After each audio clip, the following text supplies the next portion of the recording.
प्रिय साथियों, आज बहुत ही दुख का दिन है कि आज बिहार लेनिन शोषितों की मजबूत आवाज, जिसने उन दिनों शोषित क्रांति का आगाज किया था जिन दिनों बिहार के अंदर सामंतशाही शक्तियां और फिरका परस्त शक्तियां सर चढ़कर बोलती थी।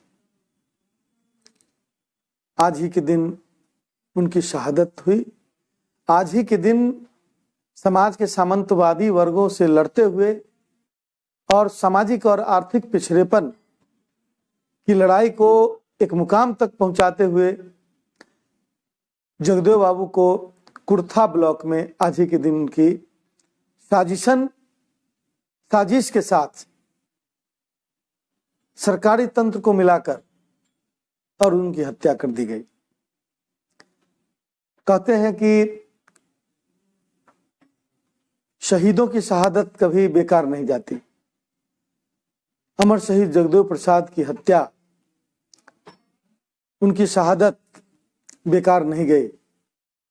कुछ ही वर्षों बाद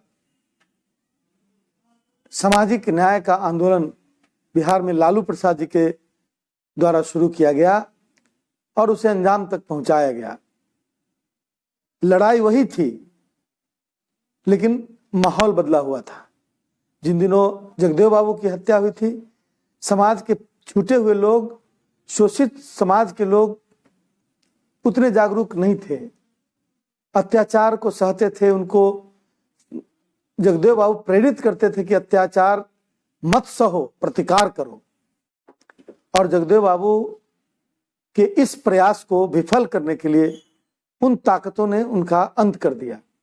लेकिन जब लालू प्रसाद जगदेव बाबू के ही उन विचारों को आगे बढ़ाने का काम शुरू किए बिहार में, तो उस समय तक बिहार के छूटे हुए समाज का लोग, वंचित समाज का लोग, शोषित समाज का लोग अपेक्षाकृत जग चुका था। और लालू प्रसाद ने अपने तरीके से उस शोषित क्रांति को कार्य रूप देने का काम किया और बिहार में सामाजिक न्याय की स्थापना बड़े पैमाने पर।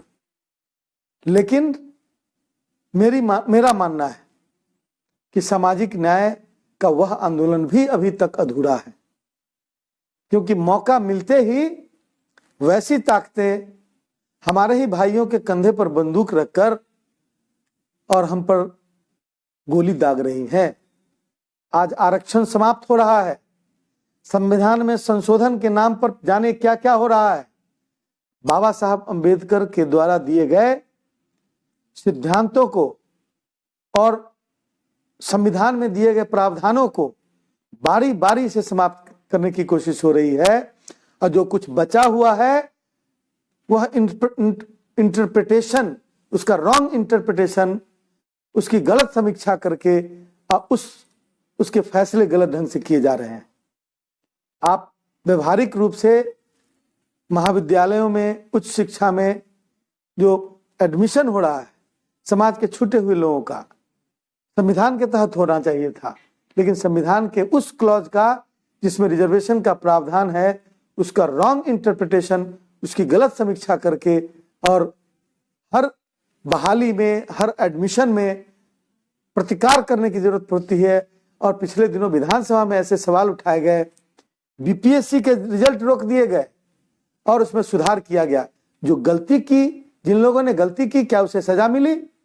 मेडिकल कॉलेज में 49 बच्चों का एडमिशन बाद में सुनिश्चित किया गया। जब बिहार विधानसभा में हम लोगों ने सवाल उठाया, सरकार ने समय लिया, काउंसलिंग को कैंसिल किया, फिर से काउंसलिंग की और बच्चों में जितने लड़कों का एडमिशन पिछली बार समाज के अति पिछड़े और पिछड़े समुदाय के लोग का होना चाहिए था, उससे 49 लड़के कम लिए जा रहे थे। क्या ये गलती करने वाले पदाधिकारियों को सजा मिली? तो यदि नहीं मिली तो हम ये मान के चल रहे हैं कि जिन लोगों की सरकार चल रही है वो नाम के लिए हो सकता है कि वो भी सामाजिक न्याय की बात करें, लेकिन उनके कंधे पर बंदूक रखकर जगदेव बाबू के हत्यारे बैठे हुए हैं जो हमारी तरफ गोली दाग रहे हैं।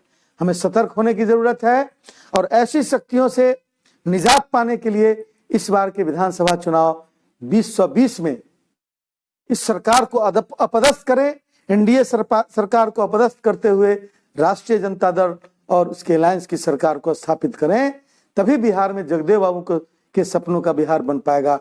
बहुत बहुत धन्यवाद। जय जगदेव, जगदेव बाबू अमर रहे।